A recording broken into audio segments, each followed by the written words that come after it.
I need someone who fits my future, Clara, not someone who reminds me of where I came from, he sneered, adjusting his silk tie, a tie she had worked double shifts to buy him. Outside, the Seattle rain hammered against the glass, mirroring the storm about to tear Clara's life apart. She was 28, drowning in debt, and about to be homeless. But as Liam walked out of that diner and into the arms of another woman, he made the biggest miscalculation in financial history. He didn't know that the woman he just discarded was the sole heiress to the largest private real estate portfolio in North America. And by the time he found out, it would be too late to say sorry. The fluorescent lights of the Rusty Spoon diner buzzed with an irritating hum that usually gave Clara Mitchell a headache by the end of her 10-hour shift. Today, however, she couldn't hear it. She couldn't hear the clatter of silverware, the sizzling of grease from the kitchen, or the grumbling of the regulars. All she could hear was the blood rushing in her ears. Sitting in booth 4, the one with the torn red vinyl seat, was her husband of 5 years, Liam Bennett. He wasn't wearing his usual worn-out flannel. He was wearing a charcoal grey suit, tailored and sharp. Sitting next to him wasn't his brother or a friend, but a woman Clara recognized instantly, Chloe St. James. Chloe was the daughter of the city's most aggressive real estate developer. She was beautiful, polished, and looked at Clara with the kind of pity one reserves for a stray dog. "Sign it, Clara," Liam said, his voice devoid of the warmth it used to hold. He slid a thick envelope across the table. Clara's hands, red and chapped from scrubbing dishes, trembled as she reached for the papers. "Liam, we talked about this. We said we'd weather the storm. I just picked up extra shifts at the warehouse.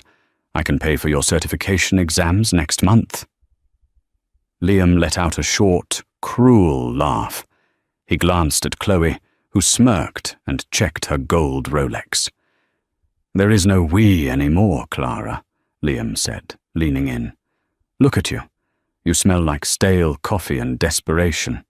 I'm moving up in the world. Chloe's father has offered me a junior partnership at St. James Development. I can't walk into those boardrooms with a wife who waits tables and shops at Goodwill." The cruelty of his words felt like a physical slap. Clara felt tears pricking her eyes, but she refused to let them fall. "I supported you for 5 years, Liam. When you lost your job at the firm, who paid the rent? When you needed a car, who took the bus so you could drive?" "That's ancient history," Liam snapped, his patience thinning. "You were a stepping stone, Clara. A placeholder. Now sign the papers. I'm generous. I'm letting you keep the debt on the credit cards, since most of it was for household expenses anyway." "Generous," Clara whispered, staring at the document. It was an uncontested divorce filing. He wanted everything severed immediately. No alimony, no division of assets, not that they had any. Just a clean break so he could marry into the St. James dynasty. "I need this done today," Chloe spoke for the first time, her voice like crushed velvet. "We have a gala at the Metropolitan Club tonight. Liam needs to be a free man." Clara looked at Liam one last time, searching for a trace of the man she had married, the man who had promised her the world when they were both broke college students. That man was dead. In his place sat a stranger, blinded by ambition. With a shaky hand, Clara picked up a cheap ballpoint pen from her apron pocket. She signed her name. Clara Mitchell. "Good," Liam said, snatching the papers back instantly. He stood up, not even looking at her. "Pack your things. I want the apartment cleared by tomorrow. The lease is in my name, and I'm breaking it." "Liam, I have nowhere to go," Clara pleaded, panic finally setting in. "It's mid-November." "Not my problem," he muttered. He took Chloe's arm, and together they walked out of the diner, leaving Clara alone in the booth. The manager, a gruff man named Rick, walked over. "Clara, if you're gonna cry, do it in the back. Customers are staring." "I'm not crying, Rick," Clara said, her voice steeling as she stood up. She untied her apron and threw it on the table. "And I'm not working. I quit." She walked out into the cold Seattle rain, homeless, husbandless, and penniless. She had $42 in her bank account and a maxed-out credit card. She walked for hours, the cold seeping into her bones, until she found herself sitting on a bench in a small park near the waterfront, watching the grey waves crash against the pier. She checked her phone. A notification from her banking app popped up. Overdraft fee applied. $35. That's all was. She laughed, a hollow, broken sound. "Well," she whispered to the empty air, "it can't get any worse." She was wrong. It was about to get much, much stranger. Clara spent that night in a 24-hour laundromat, pretending to wash the same load of clothes over and over again, just to stay warm. By morning, she was exhausted, hungry, and her spirit was fractured. She was sitting in a public library, using the free Wi-Fi to search for women's shelters, when a man in a pristine black suit approached her table. He looked out of place among the dusty bookshelves and homeless patrons sleeping in chairs. He was older, perhaps in his 60s, with silver hair and wire-rimmed glasses that looked more expensive than Clara's entire life history. "Mrs. Bennet?" the man asked softly. Clara looked up, startled. "It's Mitchell. Clara Mitchell. And if you're a debt collector, you're wasting your time. You can't get blood from a stone." The man smiled gently. It wasn't a predatory smile. It was professional, almost reverent. "I'm not a debt collector, Miss Mitchell. My name is Silas Sterling. I am the senior executor for the law firm Sterling, Cooper, and Weiss, based in New York." Clara frowned. "New York? I've never been to New York." "No, but your grandmother was," Silas said. He pulled out a chair. "May I?" Clara nodded slowly, her heart pounding. "My grandmother died before I was born. My mum said she was a seamstress. Your mother protected you from the truth, perhaps to give you a normal life, or perhaps because she was estranged from her own mother," Silas explained, opening a leather briefcase. He pulled out a file stamped with a wax seal. "Your grandmother was indeed a seamstress 50 years ago, but she was also a woman of incredible business acumen. Her name was Evelyn Caldwell." Clara stared at him blankly. Caldwell, like the Caldwell Trust? Even in her poverty, Clara knew the name. The Caldwell Trust owned half the skyline in Chicago, vast stretches of land in Montana, and premium commercial blocks in Manhattan. It was an empire of old money and quiet power. "Precisely," Silas said. "Evelyn Caldwell passed away 3 days ago. She had been watching you for years, Clara. She knew about your mother's passing. She knew about your struggle. And she knew about your husband."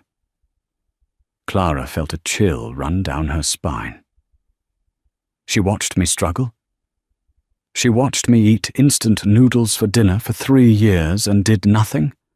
"It was a test," Silas said, his voice dropping to a whisper. "Evelyn believed that wealth without character is a curse. She wanted to see if you would remain kind, hard-working, and loyal despite your hardships. She wanted to know if you were different from the people who usually surround the wealthy. People like Liam Bennett." Clara flinched at the name. "She had private investigators tracking you," Silas continued. "When Mr. Bennett served you divorce papers yesterday, a clause in Evelyn's will was triggered. Had you stayed married to him, the inheritance would have been placed in a trust until you were 50, to prevent him from accessing it. But since he has legally severed ties..." Silas slid a document toward her. It wasn't a bill, it was a statement of assets. "You are the sole beneficiary of the Caldwell estate, Clara. As of this morning, you are the owner of assets valued at approximately $1.3 billion including liquid cash reserves of $80 million immediately available to you. The library spun. Clara gripped the edge of the table. This is a joke. Is this a prank show? Where are the cameras? This is very real, Miss Mitchell, Silas said, handing her a heavy black debit card. It was made of metal and had no numbers on it, just a chip and her name. This is your Centurion card. It is linked to your private holding account. I have a car waiting outside. We need to get you to the airport. The board of directors is waiting to meet you in New York. Clara looked at the card. Then she looked at her reflection in the library window, hair messy, wearing a thrift store coat.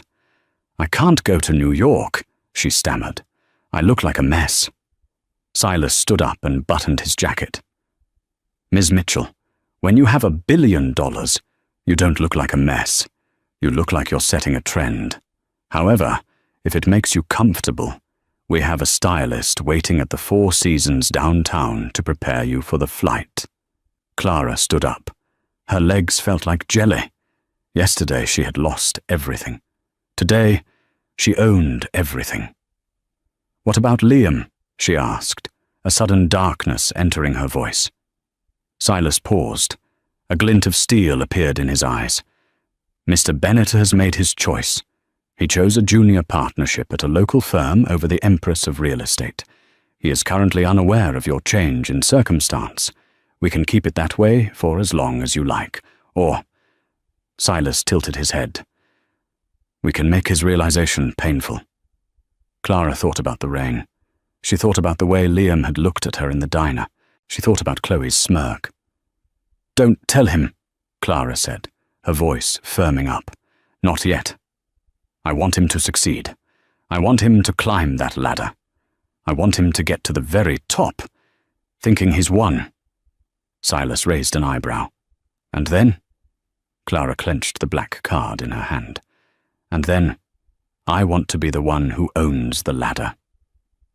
Silas smiled, a genuine shark-like grin. I think you're going to be an excellent chairwoman, Miss Mitchell. Shall we? They walked out of the library. A sleek, black Rolls-Royce Phantom was parked illegally at the curb, a police officer standing nearby. Instead of writing a ticket, the officer was chatting respectfully with the driver. As Clara approached, the driver opened the rear door. She slid into the butter-soft leather interior. It smelled of expensive cologne and opportunity. As the car pulled away, Clara watched the streets of Seattle pass by, the streets she had walked in the rain just hours ago. Where to first, Miss Mitchell? Silas asked from the seat across her. The Four Seasons, Clara said. And Silas, get me the best divorce lawyer in the country. I signed Liam's papers, but I want to make sure the door is sealed shut before I open the vault. Way ahead of you, Silas replied, tapping on a tablet. I've retained Harrison and Ford. They eat sharks for breakfast. Clara leaned back and closed her eyes. The nightmare was over. The game had just begun. The suite at the Four Seasons was larger than the entire apartment Clara had shared with Liam. Floor-to-ceiling windows offered a panoramic view of Elliott Bay, but Clara turned her back on the city. She sat in a velvet chair, facing a vanity mirror that reflected a woman she barely recognized. A team of 3 stylists, led by a sharp-tongued Frenchman named Henri, hovered around her. The hair, Henri declared, lifting a strand of Clara's limp, mouse-brown hair. It is sad. It apologizes for existing. We must change it. Do whatever you want, Clara said, her voice sounding distant to her own ears. Just make me look like someone who can't be hurt. 3 hours later, the woman in the mirror was a stranger. Her hair was now a rich, dark espresso, cut into a sharp, asymmetrical bob that framed her jawline like a blade. Her skin, previously dull from stress and poor diet, glowed under expert contouring. But it was the clothes that completed the illusion. She wore a cream-colored cashmere power suit by Armani, tailored within an inch of its life. On her feet were Christian Louboutin pumps, soled in red. like a warning. Silas Sterling entered the room, paused, and nodded with approval. "The board won't know what hit them. The jet is fueled, Miss Mitchell. We leave for New York in 20 minutes. On the private Gulfstream G650, Clara didn't sleep. Instead, she spent the 5-hour flight devouring the files Silas had provided. She memorized names, profit margins, debt ratios, and asset locations. She had spent 5 years managing a household on minimum wage. She knew how to budget. She realized quickly that a billion-dollar corporation wasn't so different from a household budget. It just had more zeros and less forgiveness. They landed in Teterboro and took a helicopter to Manhattan. The Caldwell Trust headquarters was a monolith of steel and glass on Park Avenue. The boardroom was freezing.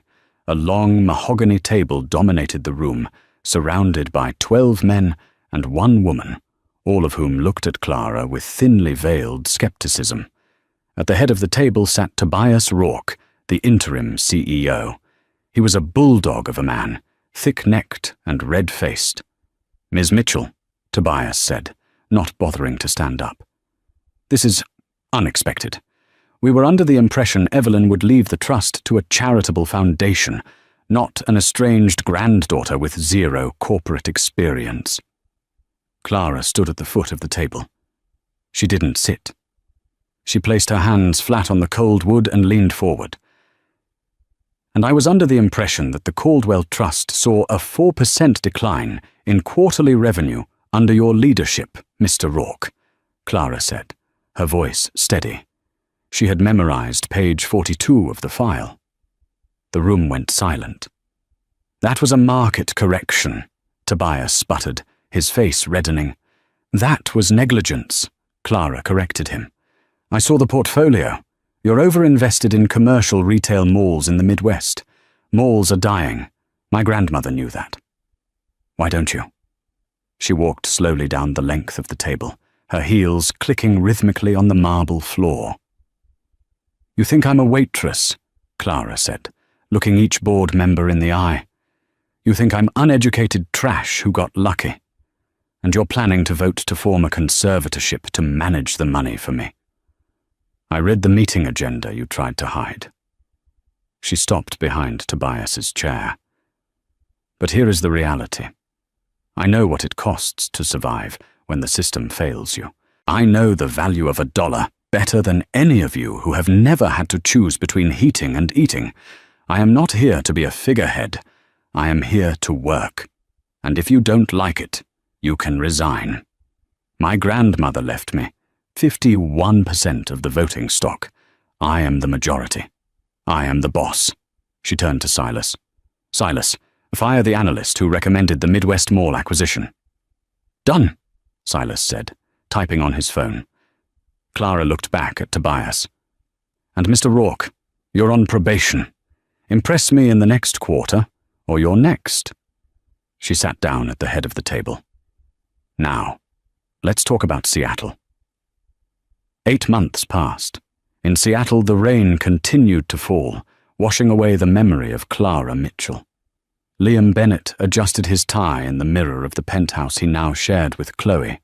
It was a stunning apartment, overlooking the Space Needle, but it felt like a prison. "Liam!" Chloe's voice shrieked from the bedroom. "Why isn't the car ready? Daddy is waiting for us at the club." "I called the driver 10 minutes ago, Chloe," Liam yelled back, fighting the urge to punch the wall. Life with Chloe St. James was a nightmare wrapped in designer silk. She was demanding, petty, and cruel. She treated Liam not as a husband, but as an accessory, something to wear on her arm at galas. Liam's career at St. James Development hadn't gone as planned either.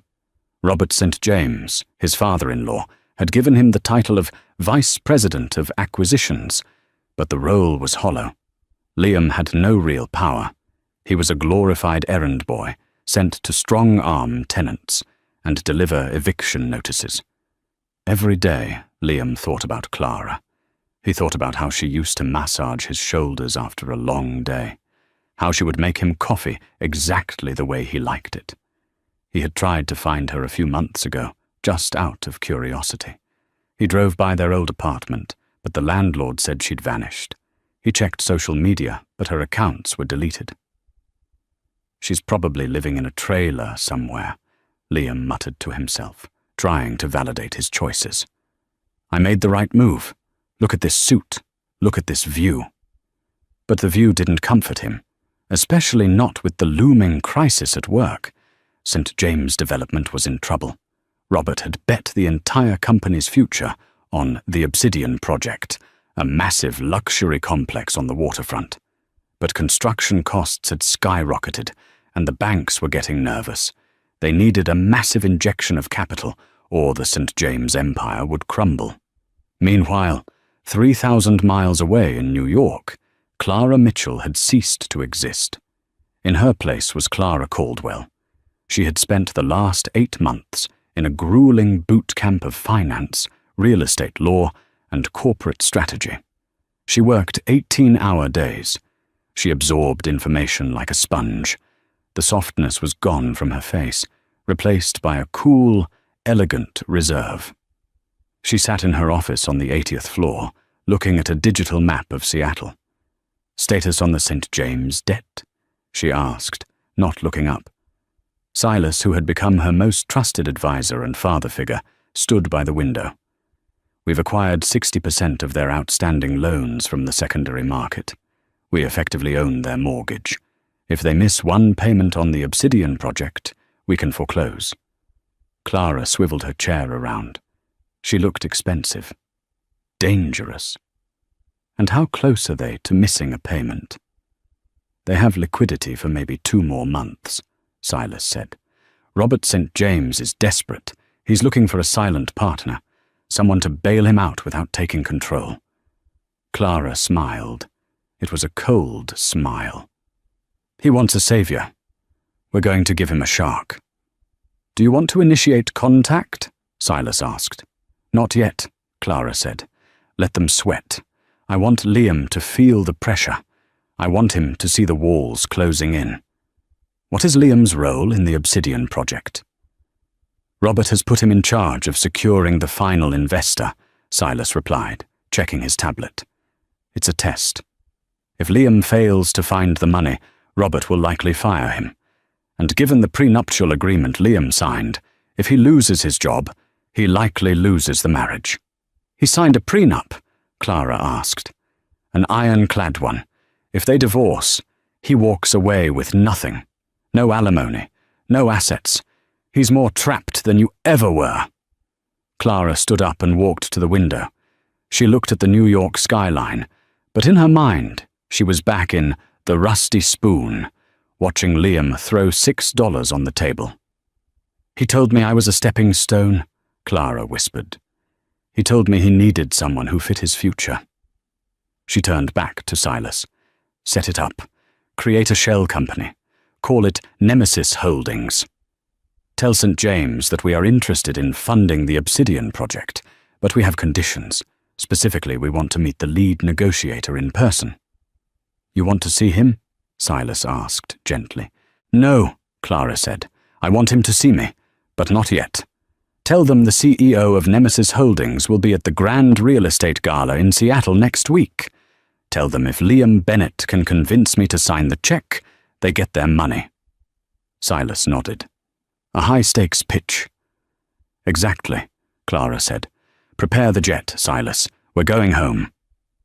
The week leading up to the Seattle Real Estate Gala was the most stressful of Liam's life. Robert St. James had been screaming at him since Monday. You find this money, Liam, or you're out on the street. I didn't let you marry my daughter so you could drag this family into bankruptcy. Liam had cold-called 50 investment firms. All of them said no. The Obsidian Project was too risky. Then the email came. Subject: Investment Inquiry. Obsidian Project. From Silas Sterling, Director of Operations, Nemesis Holdings, Mr. Bennett. Our firm represents a private capital group interested in high-risk, high-reward ventures. We have reviewed the prospectus for the Obsidian Project. We are willing to provide the $200 million gap financing you require, pending a face-to-face meeting with our CEO. Our CEO will be attending the Emerald City Gala this Saturday. You will have 15 minutes to pitch your case during the cocktail hour." Liam nearly wept with relief. He printed the email and ran into Robert's office. "I found it," Liam panted, slamming the paper on the desk. "Nemesis Holdings. They have the cash. They want a meeting." Robert scanned the email, his eyes narrowing. Nemesis? Never heard of them. Must be foreign money or new tech money. Who is the CEO? It doesn't say, Liam admitted, but Silas Sterling is a serious name. He's a heavyweight lawyer from New York. Fine, Robert grunted.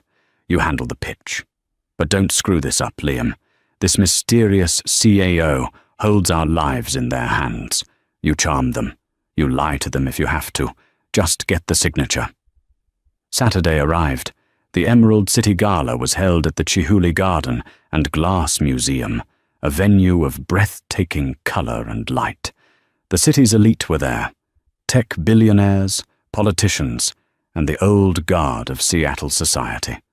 Liam wore a new tuxedo, but he felt like he was suffocating. Chloe was already drunk, flirting with a tennis pro near the bar. Liam stood near the entrance, clutching his tablet, sweating. "Relax," Robert hissed in his ear. "You look like a fugitive. Straighten your back." "I'm nervous," Liam whispered. "I don't even know who I'm looking for." "Sterling said he'd find you," Robert said. At 8 p.m. exactly, the room seemed to shift. The ambient chatter quieted down as a group entered the main hall. It was an entourage. 4 security guards in black suits cleared a path. In the center walked a man with silver hair, Silas Sterling, and next to him was a woman who stopped the room's breath. She wore a gown of midnight blue silk that seemed to shimmer like oil on water. It was backless, revealing skin that looked like porcelain. Diamonds dripped from her ears and throat, not the flashy costume jewelry Chloe wore, but serious, heavy stones that caught the light with a cold fire. She wore a Venetian masquerade mask, covering the upper half of her face, adding to the mystery. She moved with a predator's grace. Every head turned. Who was she? "That must be her," Robert whispered, awestruck. "Look at the way she walks. That's billions, Liam. That's pure power." Liam swallowed hard. He adjusted his tie and stepped forward as the entourage approached. Silas Sterling spotted Liam and stopped. He whispered something to the woman in the mask. She paused, tilting her head slightly, studying Liam through the eye holes of the mask. Her eyes were dark, intense, and terrifyingly familiar, though Liam couldn't place why. "Mr. Bennett," Silas said, his voice smooth as silk. "I presume?" "Yes," Liam said, extending a shaking hand. "Liam Bennett. It's an honor." The woman did not shake his hand, she just looked at him. "This is the chairwoman of Nemesis Holdings," Silas introduced. "She prefers to remain anonymous until business is concluded. She has agreed to hear your proposal." "Thank you," Liam said, his voice cracking. "Please, let's go to the private lounge." They moved to a secluded area of the museum, away from the prying eyes of the party. The woman sat on a leather sofa, her posture regal. Silas stood behind her. "You have 5 minutes, Mr. Bennett," the woman said. Her voice was altered, slightly synthesized, perhaps by a device in the mask, or maybe she was just speaking in a lower register. But it sent a shiver down Liam's spine. Liam launched into his pitch. He showed the graphs. He talked about projected ROI. He talked about the luxury amenities of the Obsidian Towers. He was desperate, and it showed. He was begging. "We just need a partner who sees the vision," Liam concluded, sweat dripping down his temple. "St. James Development is a family company. We value loyalty and integrity." At the word integrity, the woman let out a low, soft laugh. It was a dry, humorless sound.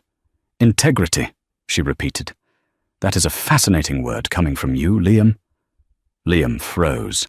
The way she said his name, no synthesizer could hide the inflection. "I'm sorry," Liam stammered. The woman reached up. The room went dead silent. "You said you wanted a partner who fits your future," she said, her voice returning to its natural, clear tone, a voice Liam had heard every day for 5 years. "You said you needed to cut ties with the past." She pulled the ribbon of the mask. The velvet fell away. Liam's brain short-circuited. He looked at the high cheekbones, the sharp makeup, the billion-dollar diamonds. He looked at the eyes of the woman he had discarded in a diner for the price of a hamburger. "Hello, Liam," Clara said, smiling the smile of an executioner. Liam stumbled back, hitting a waiter's tray, glasses shattered on the floor. "Clara? No, that's impossible. You're a waitress." "I was a waitress," Clara corrected, standing up. She towered over him in her heels. "Now? I'm the one buying your debt. I'm the one holding the mortgage on your father-in-law's company. And I'm the one deciding if you have a job tomorrow." The commotion attracted attention. Robert St. James rushed over, followed by Chloe. "What is going on here?" Robert demanded. "Did he offend you, Madame Chairwoman?" Clara looked at Robert, then at Chloe. Chloe looked confused, squinting at Clara as if trying to recall a bad dream. "You?" Chloe gasped. "The dishwasher." "I prefer landlord now," Clara said icily. She picked up Liam's pitch deck from the table and dropped it into a nearby trash can. "Mr. St. James," Clara said, addressing Robert, "your son-in-law just gave a very passionate speech about loyalty. It's a shame he doesn't know the meaning of the word. I am rejecting your financing proposal." "What?" Robert turned pale. "You can't! We'll go under! We'll lose everything!" "I know," Clara said. "That's the point." She turned to leave, but Liam grabbed her arm. It was a reflex, a desperate move. "Clara, wait!" Liam shouted. "You can't do this! We were married! I loved you!" Silas stepped forward and removed Liam's hand from Clara's arm with a grip like a vice. "Touch her again, Mr. Bennett, and you won't have hands to sign your bankruptcy papers." Clara looked at the spot where Liam had touched her. She brushed it off as if it were dust. "You loved me when I was useful, Liam," she said, her voice carrying across the silent room. "Now, you're just a line item in my ledger, and I'm cutting costs." She turned and walked away, her midnight blue dress flowing behind her like a storm cloud. Silas followed. Liam stood amidst the shattered glass, the eyes of the entire Seattle elite burning into him.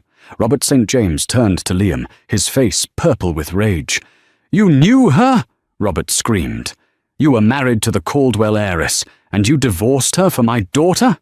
"I didn't know," Liam cried. "You're fired," Robert spat. "Get out of my sight. And Chloe, call the lawyers. Get this loser out of our family." Liam looked at Chloe. She turned her back on him. He was alone. Again. But this time, there was no diner booth to sit in, and no Clara to pick up the pieces. The fallout from the Emerald City Gala was not a slow burn. It was a nuclear explosion. By Monday morning, the gossip columns in Seattle were on fire. The headline of the Seattle Times business section read, "Mystery Heiress Unmasked, the waitress who bought the skyline." For Liam Bennett, the world had turned upside down. Saturday night had ended with him standing in the rain outside the museum, banned from the St. James limousine. He had taken a taxi back to the penthouse, only to find the locks changed. The doorman, a man Liam had tipped poorly for months, looked at him with grim satisfaction and handed him a cardboard box containing his clothes and toiletries.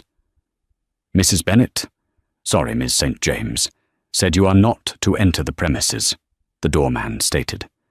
"She also said to tell you that her lawyers will be in touch regarding the annulment." Annulment. They weren't even going to give him the dignity of a divorce. They were going to erase him. Liam spent Sunday in a cheap motel near the airport, staring at the ceiling, his mind replaying the image of Clara in that midnight blue dress. How had he missed it? How had he lived with a woman for 5 years and not known she was royalty? But the sickening realization that churned in his gut was simpler. She hadn't been royalty when he left her. She became royalty because he left her. On Tuesday, the hammer fell on St. James Development. Clara sat in the boardroom of the St. James office tower. She wasn't a guest. She was the executioner. Across from her sat Robert St. James, looking 10 years older than he had 2 days ago. His lawyers were sweating. "The terms are non-negotiable, Robert," Clara said, flipping through a file.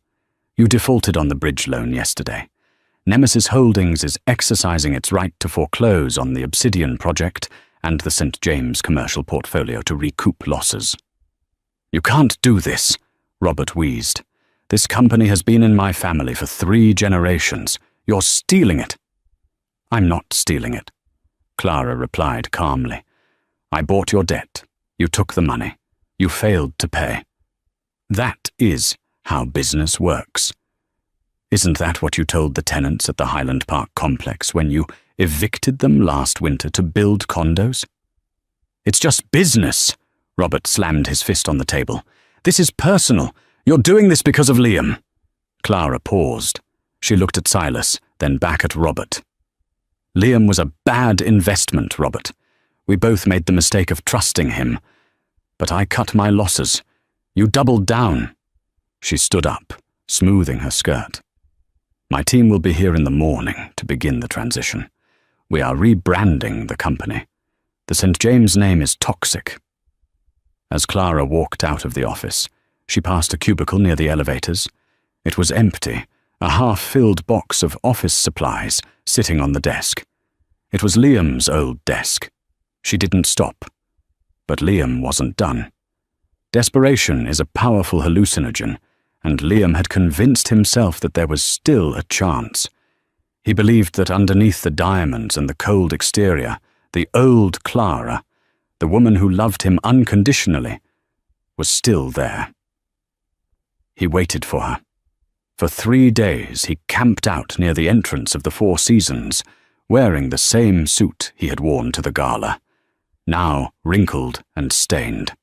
When he finally saw the black Rolls-Royce pull up, he rushed forward, pushing past a bellhop. "Clara!" he shouted, his voice hoarse.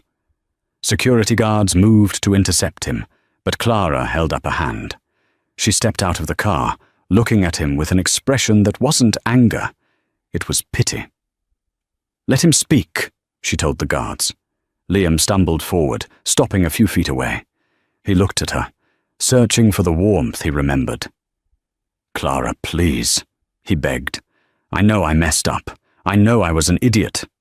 But think about what we had. 5 years. We struggled together. We dreamed together. Doesn't that mean anything?" "It meant everything to me, Liam," Clara said softly.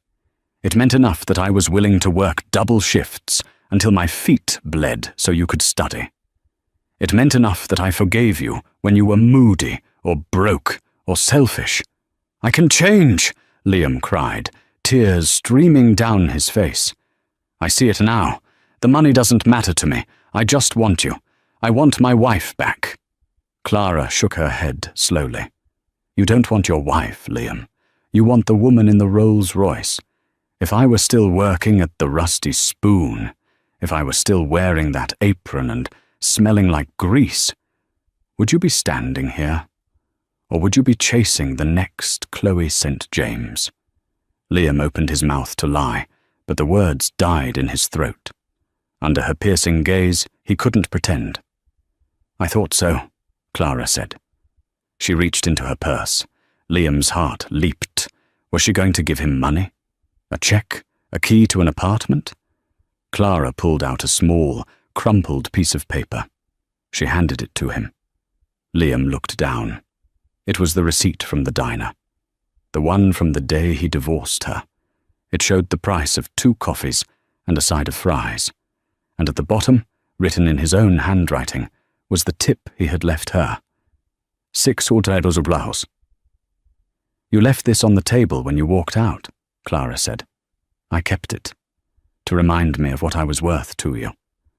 Clara, keep it, she said, her voice hardening. Invest it wisely. It's the last thing you'll ever get from me. She turned and got back into the car. The heavy door slammed shut with a sound like a coffin closing. As the car drove away, Liam was left standing on the curb, clutching a grease-stained receipt, watching his billion-dollar mistake disappear into the Seattle traffic. 1 year later, the Seattle skyline had been irrevocably altered. Where the rusted, abandoned steel skeleton of the failed Obsidian project once stood, a monument to greed and poor planning, a new structure now pierced the low-hanging clouds. It was a marvel of modern engineering, a twisting spire of glass and vertical gardens that seemed to breathe with the city. It was named the Evelyn Tower.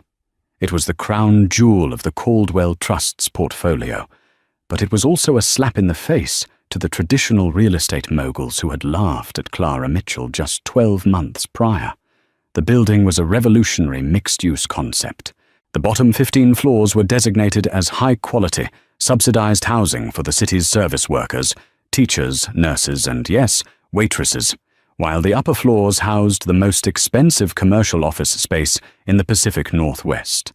The rent from the tech giants at the top paid for the homes of the workers at the bottom. Wall Street analysts had called it financial suicide. Today, upon its opening, it was 100% occupied and projected to be the most profitable building in the city's history. On the 90th floor observation deck, the air was thin and crisp. A string quartet played softly in the corner, competing with the murmur of Seattle's elite, senators, tech moguls, and foreign dignitaries, all waiting for a glimpse of the woman who had built this. Clara stood at the edge of the terrace, her hands resting on the cold glass railing. She wasn't wearing the severe power suits that had been her armor during the hostile takeover of the St. James assets. Today, she wore a dress of soft, ivory silk that moved with the wind, simple, yet radiating quiet, untouchable wealth. The watch on her wrist was a vintage Patek Philippe, the only tangible item she had kept from her grandmother's personal collection. Silas Sterling appeared at her elbow, silent as a ghost. He held 2 crystal flutes of vintage Dom Perignon. "The mayor is asking for you, Clara," Silas said, his voice low, "and the governor is trying to convince the press that he supported this project from day one, despite the public record stating otherwise." Clara took the glass, a faint, knowing smile playing on her lips. "Let them talk, Silas. Success has 1,000 fathers, while failure is an orphan. I remember who stood by me when this was just a blueprint and a crater in the ground." "Your grandmother would have loved this view," Silas remarked, looking out over Elliott Bay, where the ferries cut white lines across the dark water. "She always wanted to change the skyline, but you changed the city's soul." Clara took a sip of the champagne. It tasted like victory, cold and sharp. "I didn't do it to change the soul, Silas. I did it to prove that you don't have to destroy people to build something beautiful." She turned her back to the view, facing her mentor. "Is the acquisition of the St. James estate finalized?" "Signed and sealed this morning," Silas confirmed, pulling a slim tablet from his jacket. "Robert St. James has declared personal bankruptcy. He's moved to a 1-bedroom condo in Boca Raton. The St. James brand is dead. We buried it under the foundation of this tower." "Good," Clara said, her voice devoid of malice, flat and factual. "And the loose end?" Silas paused. He knew exactly who she meant. "That is a more specific situation," Silas said, stepping closer to the railing and looking down, way down, to the street level nearly 1,000 feet below. "We contracted a local landscaping firm to handle the plaza and the exterior gardens. They specialize in hiring men with difficult work histories, people who have been blacklisted from corporate jobs." Clara's eyebrows rose slightly. "Mr. Bennett is currently employed by Greenleaf Landscaping," Silas revealed. "He is part of the ground crew. In fact, if my schedule is correct, he is currently planting the red azaleas lining the main entrance for the ribbon-cutting ceremony. Clara froze. The man who had told her she didn't fit his future was now literally gardening in her front yard. "Does he know?" Clara asked. "The building is plastered with your name, Clara," Silas noted. "He knows." Clara walked to the edge. She looked down. From this height, the people on the sidewalk were nothing more than specks, ants scurrying about their business. She tried to single out one specific speck to feel some surge of anger or vindication or even pity. Down on the street, the reality was much grittier. The wind at street level wasn't a gentle breeze. It was a gusty tunnel effect created by the massive tower. Liam Bennett wiped a mixture of sweat and dirt from his forehead with the back of a gloved hand. He was wearing a neon yellow safety vest over a stained t-shirt. His knees ached from kneeling on the concrete pavers for 6 hours. "Come on, Bennett!" the foreman shouted, checking his clipboard. "The ceremony starts in 10 minutes. If those bushes aren't straight, you're docked half a day's pay." I'm going," Liam muttered, grabbing another heavy pot of soil. His hands, once manicured for shaking hands in boardrooms, were now calloused and permanently stained with earth. No law firm would hire him after the St. James debacle. His reputation as the man who fumbled the biggest bag in Seattle history had made him a pariah. He had lost the penthouse, the car, the suits, and eventually his dignity. He jammed the shovel into the earth. Above him, a massive LED screen attached to the side of the building flickered to life. The audio system boomed across the plaza, echoing off the surrounding skyscrapers. "Ladies and gentlemen, please welcome the chairwoman of Caldwell Enterprises, the visionary behind the Evelyn Tower, Ms. Clara Caldwell." Liam stopped digging. He couldn't help himself. He looked up. On the giant screen, high definition and 50 feet tall, was Clara. She looked radiant, ethereal, like a goddess looking down from Mount Olympus. The camera zoomed in on her face as she stepped up to the microphone podium on the roof deck. She looked happy. She looked complete. Liam felt a physical pain in his chest, a hollowness that no amount of regret could fill. He looked at the shovel in his hand. Then he looked at the screen. "I bought that tie," he whispered to himself, remembering a time when she had saved for weeks to buy him a silk tie for an interview. Now she could buy the factory that made them. On the roof, Clara stared down at the plaza. "Do you want to have him removed?" Silas asked quietly. "We can have security escort the landscaping crew off-site before the press goes down." Clara considered it. She thought about the power she held. She could snap her fingers, and Liam would lose this job too. She could drive him out of the city. She could crush him until he was dust. But as she looked at the horizon, where the sun was breaking through the clouds, illuminating the snow-capped Olympic mountains, she realized something profound. Hating Liam required energy. Punishing him required attention. And he simply wasn't worth the budget. He was no longer the villain of her story. He was just background noise. He was part of the scenery, like a fire hydrant or a park bench. He was just a man planting flowers in a garden she owned. "No," Clara said, turning away from the edge. "Let him stay. The azaleas need to be planted, and he seems to be good at digging holes for himself." She smiled at Silas, a genuine warm smile that reached her eyes. "Besides, Silas, I think I'm ready to move on." "Truly? Ready for the next acquisition?" Silas asked. "No," Clara laughed, the sound light and free. "I think I'm ready to date again. But this time, nobody who needs fixing. I'm done with potential. I want a partner, not a project." "I'll have the board vet the candidates," Silas deadpanned. "You do that." Clara stepped away from the railing. She walked toward the podium, toward the waiting cameras, toward the applause that was rising like a wave to meet her. She didn't look back at the street. She didn't look back at the past.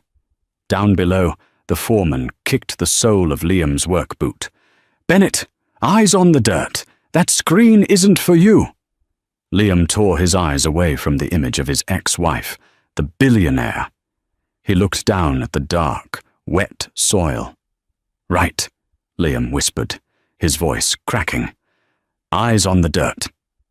He drove the shovel into the ground, preparing the earth for a flower that would bloom for someone else, in a garden he would never be allowed to enter.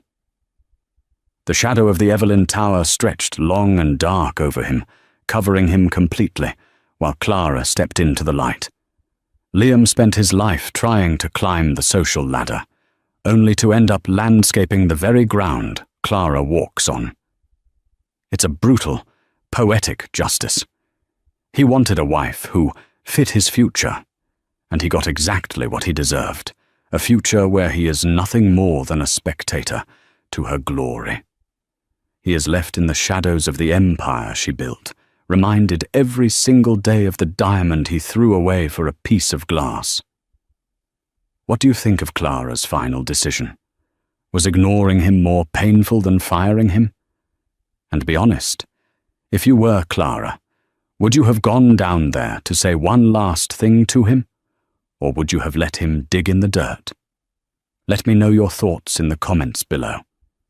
If you loved this story of karma and redemption, please smash that like button and subscribe to the channel. Turn on the notification bell so you don't miss our next story. Thanks for watching, and see you next time.